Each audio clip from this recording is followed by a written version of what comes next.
Welcome to Business Connection. I'm Liz Spencer. We have a wonderful guest in studio. It's Adam Russo. He's the founder and CEO of Edgewood Clinical Services. He's also an author of Unwritten Rules, Real Strategies for Parenting Your Child into a Successful Adult. Adam, welcome. Thank you. So, before we dive into the book, because that's a great title and we all want to get our children to successful adults, we all want to be as successful adults, tell me a little bit about Edgewood. Yeah, Edgewood is an outpatient behavioral health practice. We have 4 locations, 2 in Naperville, 1 in Lisle, and 1 in Plainfield. We have over 50 providers, social workers, counselors, psychologists, and psychiatrists. So we do the full range of behavioral health care for kids through adults. That's wonderful. And you've had a lot of growth. Has there been an increased need for help? Tremendous amount. The behavioral health is, the window is, because it's become more mainstream that it's okay to seek care. People are really taking advantage of it, and people understand that, people think about behavioral health and mental health and emotional wellness, that it's not, that you're not crazy if you get help. I mean, people go through divorces, there's other family situations, medical issues, financial issues, pressures. There are all these different things that are short, a lot of times short term, but the intensity can really be debilitating, and so that's where we really do the most of our help. I think it's wonderful that emotional health and wellness is important now, that we're accepting it more. And I think one of the reasons we are is because people like you go out into the community and you talk. Yeah. So tell me a little bit about, you've spoken at high schools and around the community. Why do you do that, and what did it lead to? Yeah, so a huge purpose of founding Edgewood and one of our guiding principles is to mainstream mental health in the community. So speaking at schools is just an extension of that. We want to make it normal, but at the same time, we don't also want to be clinical because that's boring. So, people don't really want to hear about, all symptoms. Okay, people know symptoms of depression and anxiety, but how do we mainstream it and how do we put it into a context that that people can hear and really kind of have it be meaningful? And so that was what happened a few years ago. I was asked to speak at a local junior high school about how to help parents talk to their kids about anxiety. And so my thought was they were giving me an hour and a half, and I was like, I really don't want to spend an hour and a half talking to parents about how they should be having their kids walk around the block and count to 10 to manage anxiety. And it's boring. I mean, it's a lot. I mean, people know those things. But my thought was really then, well, why do kids get anxious? And a lot of the reasons why I believe kids get anxious is because they don't want to fail. There's too much pressure on being perfect because culturally there's a lot of that we put riding on being perfect and checking all the right boxes, because if you don't check the right boxes, you're not going to be successful into adulthood. And at young ages, kids are already starting to experience that anxiety. So that was the topic I wanted to speak a lot about and have since done so over the past few years. And that led to a TEDx talk here locally. Yes, I had somebody at the Naperville Chamber encourage me to speak at TEDx when I was telling them about all the speaking I was doing, and that's something that was received very well. And it was a fun talk to do, to really kind of highlight the point of why failing is actually more important to success than actual success. Well, I think people enjoy you. You have a very nice, approachable manner with you, and I think that is a nice way to see an expert like you in a local area that's approachable. But you, because you're so approachable and people can only listen to you for so long, you were approached about a book. I'm sure that was an instant thing. Well, do you have a book? Yeah, now you have a book. Yeah, now I have a book. I do a lot of speaking, and people say, well, I want to read more about this, or how do you, do you have anything about this? Have you written it?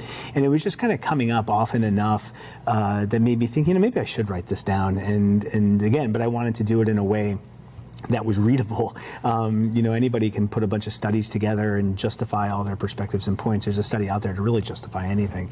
So, I wanted to look at it more of, what's going to be helpful for parents, and how can they read it, in bits and pieces, not as some big, encompassing, overwhelming, piece of literature per se. Right, because your book is very different. It doesn't talk to me about the different parts of my brain that are being impacted when I feel this way.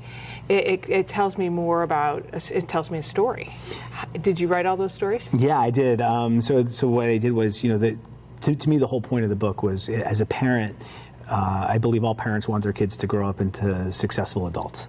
And I define successful being as adaptive and independent. And so I figured, well, I'm writing a book, why not put together stories about things that happen day to day in virtually all families. I know I've heard them clinically over the years. And let's take some of these small issues that aren't really that big of a deal, but let's tell stories about them, and then let's talk about why these patterns of thinking in the kids and parents, when compounded over and over and over again, actually really lead to bad habits, which is why the course of the book talks a lot about stories in childhood, but the last two stories are about adults who have learned skills to be successful, one who is successful and one isn't, and the very subtle and the small subtleties that occur in each, but that when they're mastered can really lead to overwhelming success, but when they're not mastered creates a ceiling of development, and how that impacts their future families. And this book primarily read by parents, not read by an older high schooler or anything. That's more for the parent. It is more for the parent. There are stories in there that are for older high schoolers. I think I've written a few about college, applying to college while at college, and then the adult stories. So there's probably 4 or 5 chapters that would be applicable to probably 16, 17 and up. Great, because I think everybody's looking. I think we're all feeling a little overwhelmed and high anxiety, as you mentioned, for a variety of reasons, from social media to just the intensity of life right now.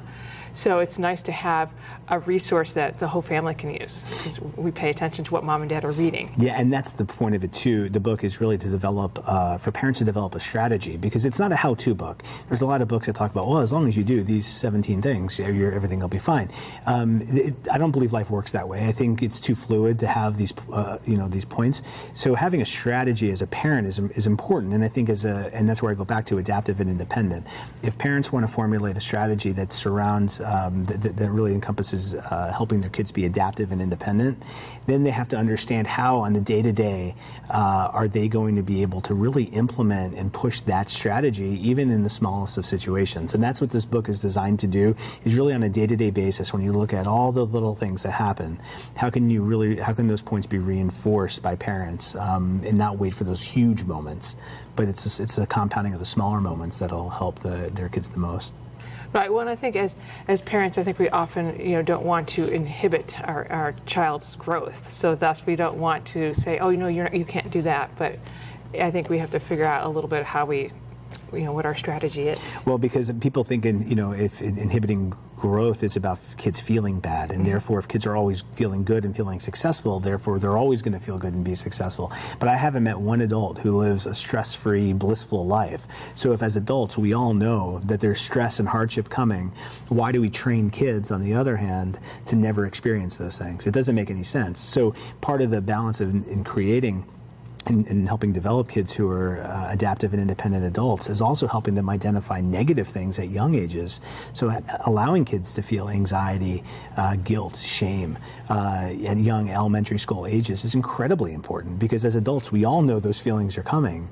So how can we expect our kids as they grow up to handle these emotions effectively if we're not even teaching them how to experience it at young ages? It doesn't make sense. Well, right, and we absolutely have to understand challenges and then how to get ourselves out of them. Yes. That's the key. We were feeling this way, but we've got to move it past, and that's so tough. And and understanding why the process is so important to learning, because we live in a very outcomes-based culture. So it's as if you're not achieving something, therefore you're a failure, right? And if we're looking at adaptive and independent, a huge part of it is the process. How can you go through an experience, for better or worse, gain what you need to, and then use that experience for learning to then apply it to the next situation? It was like when Edison invented the light bulb, it was reported that he failed 10,000 times, and he was asked, how did you feel about failing 10,000 times making this thing? And he said, I didn't fail 10,000 times. The light bulb was just an invention of 10,000 steps. So the perspective on the growth mindset is incredibly important. And if we stay focused on outcomes only, that whole opportunity to learn through a process doesn't get created. Well, it's great to be reminded at all ages and all stages of parenting, what we need to do to help our children succeed. Thanks for stopping by, sharing what you do. Thanks for writing the book. It's so important. Thanks for being a member of our community. No, thank you. We're going to be right back with more Business Connection. Stay tuned.